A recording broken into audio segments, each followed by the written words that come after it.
The Galactic Military Academy's grand amphitheater buzzed with the nervous energy of 1,000 cadets from across the known systems. Crystalline beings from Xerion Prime sat rigid in their seats, their translucent forms refracting the overhead lights. The hulking Thrakari delegates occupied the reinforced section, their forearms folded in what passed for respectful attention among their warrior culture. Delicate Elvani floated in their biosuits, their gossamer wings twitching with anticipation. And then there were the humans. Cadet Zia Chen sat in the middle section, her dark hair pulled back in regulation style, brown eyes focused on the massive holographic display showing the simulation parameters. Beside her, Cadet Elsa Nordstrom reviewed her datapad one final time, blonde hair catching the light as she nodded to herself. "Look at them," sneered Vextor, a purple-scaled draconian from the third moon of Altair. His forked tongue flicked out in amusement. "The mudcrawlers actually think they can compete." "Earthborn training," laughed Krill, a massive Thrakari whose species had conquered 17 star systems before joining the Galactic Union. What could a species that only left their single planet 2 centuries ago possibly teach us about warfare? The mockery rippled through the assembled cadets. Everyone knew the statistics. Humans were physically weaker than Thrakari, less intelligent than the crystal-minded Xerions, couldn't fly like the Elvani, and lacked the natural armor of the Draconians. They were the newest members of the Galactic Union, admitted more out of political necessity than military prowess. General Thexara, a weathered Xerion veteran whose crystalline form bore the fractures of a dozen campaigns, raised her hand for silence. Her voice resonated through the chamber with the harmonic frequencies of her species. "Today's simulation will test your tactical adaptability under extreme conditions," she announced. "The scenario: your fleet is outnumbered 10-1 by an unknown hostile force. Your ship's main weapons are offline. You have limited resources and no reinforcements coming." The parameters materialized in the holographic display. It was a nightmare scenario, the kind that had historically resulted in complete fleet annihilation. "The species that designed the simulation," General Thexara continued, her fractured features growing more pronounced, "has never been defeated in conventional warfare. They've conquered 47 star systems in the past decade alone. Our best military minds have run this scenario 800 times. She paused, and those closest to the podium could hear her whisper, almost to herself, "Pray to whatever gods you serve." "The success rate," she announced louder, "is 0%. The amphitheater fell silent. Even the arrogant Draconians shifted uncomfortably. Who will volunteer to attempt the impossible? Silence stretched like a taut wire. The Xerion cadets' crystalline forms dimmed as they calculated probabilities. The Thrakari, for all their bluster about warrior honor, remained seated. The Elvani's wings had stopped moving entirely. Then from the middle section a human hand rose into the air. Zia stood slowly, her movements deliberate and calm. "Cadet Chen volunteering, General." A wave of barely suppressed laughter rolled through the amphitheater. Vextor's scales actually rattled with mirth.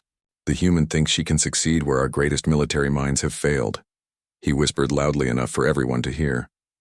General Thexara's expression was unreadable. "Cadet Chen, you understand the parameters. 0% success rate across 800 simulations." "Yes, General." "And you still volunteer?" "Respectfully, General, I'd like to bring Cadet Nordstrom as my tactical advisor." Elsa stood without hesitation. "Ready, General?" The mockery intensified. 2 humans against an impossible scenario that had stymied the greatest military minds in the galaxy. "Very well," General Thexara said. "Begin the simulation." The massive holographic display shifted, showing Zia in the captain's chair of a severely damaged cruiser. Elsa took the tactical station. Around them, the simulation crew, all human cadets, took their positions. The enemy fleet materialized on sensors, massive angular ships that seemed to devour light itself, 10 times their number, closing fast. "Conventional tactics suggest we should attempt to," began the simulated tactical officer. "Negative," Zia cut him off. "Elsa, what's our shield status?" "Forward shields at 30%. Aft shields completely down." "Engineering, can you reroute power from life support to engines?" "Aye, Captain. That'll give us maybe 10 minutes of enhanced maneuverability." What followed defied every principle of space warfare taught at the Academy. Instead of attempting to fight or flee, Zia ordered the ship directly toward the enemy formation. She used their damaged shields as a weapon, overloading them to create electromagnetic pulses that scrambled enemy sensors. When their engines failed, she used the ship's rotation to slingshot around the enemy flagship's gravity well. Elsa coordinated precision strikes not at enemy weapons or engines, but at their communication arrays and sensor clusters. She turned the enemy's superior numbers against them, causing collision cascades as blind ships crashed into each other in the confusion. The coup de grace came when Zia ordered their remaining antimatter warheads launched not as weapons but as decoys. The detonations created false sensor signatures that convinced the enemy fleet they were facing reinforcements. In 17 minutes and 34 seconds, the human cadets had accomplished what 800 previous simulations had deemed impossible. The enemy fleet was in full retreat. The amphitheater was dead silent. General Thexera's crystalline form actually brightened, the Zarian equivalent of a smile.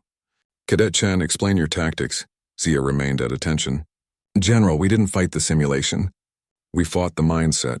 Every previous attempt assumed we needed to defeat a superior force through conventional means. We instead made them defeat themselves. And how did you know this would work?" Elsa stepped forward. "General, it's standard Earthborn training. We call it asymmetric warfare. When you can't win through strength, you win through adaptability." General Thexara's voice carried new respect. Earthborn training indeed. As the cadets filed out of the amphitheater, the mockery had transformed into something else entirely. The other species looked at the humans differently now, not as the weakest members of the Galactic Union, but as the most dangerously unpredictable. Vextor approached Zia as she gathered her things. His scales had lost their earlier arrogant sheen. "How?" he asked simply. Zia smiled, the first emotion she'd shown all day. "We're human. When the universe tells us something is impossible, we take it as a suggestion,